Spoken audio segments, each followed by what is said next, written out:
স্নেহাও পুরো খাওয়া দাওয়া বন্ধ করে দিয়েছিল বোনের জন্য, বোনের চিন্তায় অনেকটা রোগাও হয়ে গেছে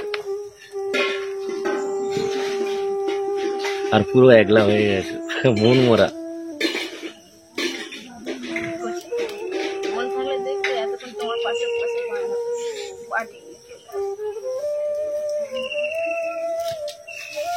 চাল বেটে বড়া বানিয়ে দিচ্ছে।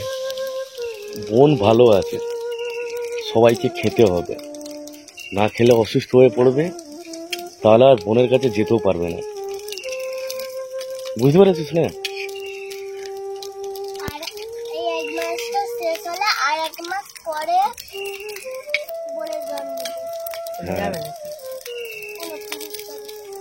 বোনের জন্মদিনে যাবে, যেতে পারবে। হ্যাঁ এক সাইডটা বলে জামা নেবো, সব জামা, আর এক সাইডটা বলে পুতুল খেলনা নেবো। আচ্ছা, কোথায় যাবে? নিয়ে বোনের সাথে যাবো। তাহলে রবিবার পড়ছি না, রবিবারে 1 তারিখ পড়ছে, সোমবারে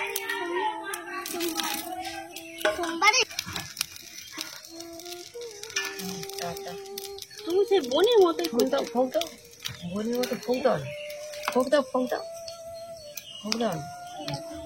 ওমা না, খাবো না, ভালো লাগে না। বলো খেতে হবে তো, বলো খাও। আর 1 মাস পরে কোয়েলের কাছে যাবো, তো তোমাকে নিয়ে যাবো তো। ধর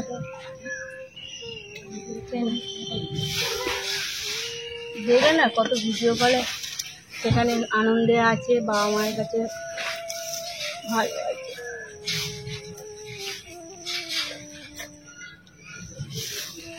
তবু সবসময় মনটা খারাপ হয়ে যায়। আমাকেও কিনে দেয়, দাদি দাদি করে ডাকছে। খাও খাও, খেয়ে না। দেখেছো দিদিকে দেখলে কত খুশি হয়, দিদির কথাতেও দেখলে কত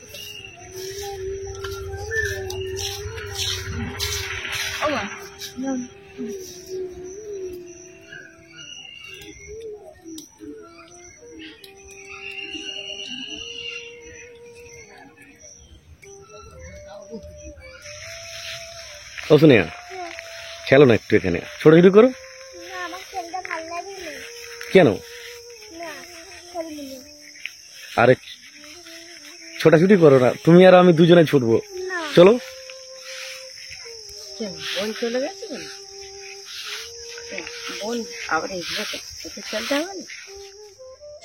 আমি অনেক ধরনের চেষ্টা করছি আর বারবার বোঝাচ্ছি যাতে সবার মন একটু ভালো হয়, কেননা চুপচাপ বসে থাকে আর কোয়েলের কথা চিন্তা করে। অনেক দাদা ভাই এবং দিদি ভাইরা প্রশ্ন করেছেন যে কোয়েলকে একদিন পর কেন রাজস্থানে তার বাবা মার কাছে পাঠিয়ে দেওয়া হবে। কোয়েল যখন হয় তখন আমাদের ইউটিউবে কোনো চ্যানেল ছিল না, সেই জন্য কোয়েলের প্রথম থেকে কোনো ভিডিও নেই। তো যখন হয় ওর মা খুব অসুস্থ হয়ে পড়ে, হাই প্রেশার এতটাই হয়ে যায় যে মানে নার্সিংহোমে ওকে প্রচুর ইঞ্জেকশন দিতে হয়। আর মা তখন ছিল নার্সিংহোমে বোনের কাছে। তারপর আমি গেলাম, গিয়ে কোয়েলকে আমি কোলে তুলে নিলাম।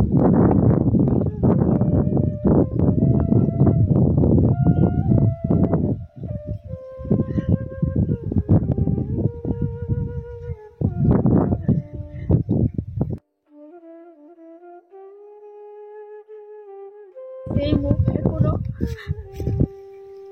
চোখে ভালো, এত সুন্দর হয়েছে। 3 কেজি 600 গ্রাম হয়েছিল। যে তাকে আদর না করে পারা যাবে না।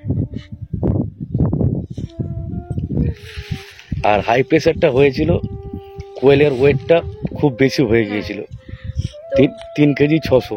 বোনকে প্রচুর ইঞ্জেকশন দিতে হয়েছে, দুধও সেরকম আসছিল না, কোয়েল ডিপের দুধ খেয়েই মানুষ হয়েছে। তো আমরা সবটাই, স্নেহা আমার বড় মেয়ে, কিন্তু স্নেহার পরে আমি কোয়েলকে আমার বুকে জায়গা দিয়েছিলাম।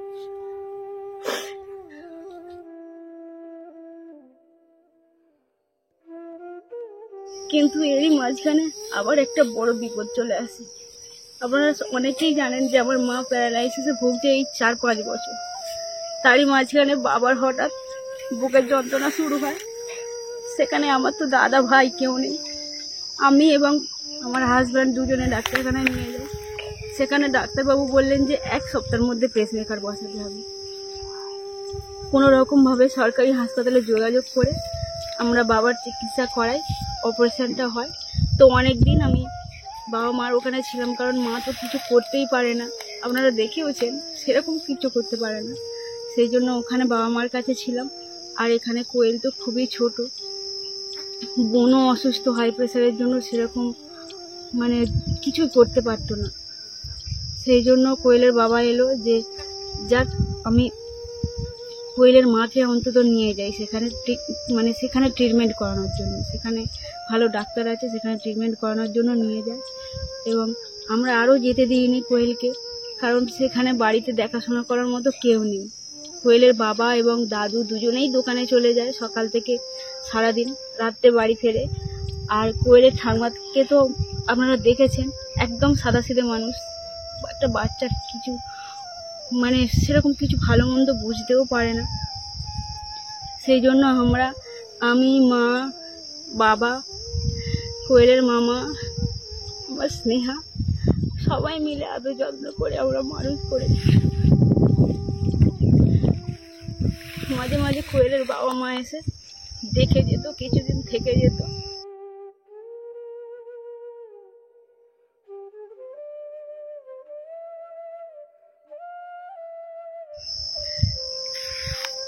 কিন্তু কোয়েলের দাদু বারবার বলতো যে এইবার গেলে তোমরা নিয়ে এসো কোয়েলকে, আর রাখুনি ওখানে। আমরাও ছাড়তে পারছি না, সেখানে তো দেখাশোনা করার মতো কেউ নেই। দেখেছেন তো এখান থেকে গিয়ে সেখানে কত শুকনো হয়ে গেছে, মুখ ছোট হয়ে গেছে। আর প্রচন্ড ওখানে গরম, মানে ঠান্ডার সময় খুব ঠান্ডা, গরমের সময় প্রচুর গরম। কিন্তু এইবারে নাচর বান্দা নিয়েই যাবে। কোয়েলের দাদু কোনোদিনও দেখেনি, দেখতে চেয়েছে। আর মাকে সন্তান, মানে মার কাছ থেকে সন্তানকে আর কতদিন আলাদা করে রাখবে।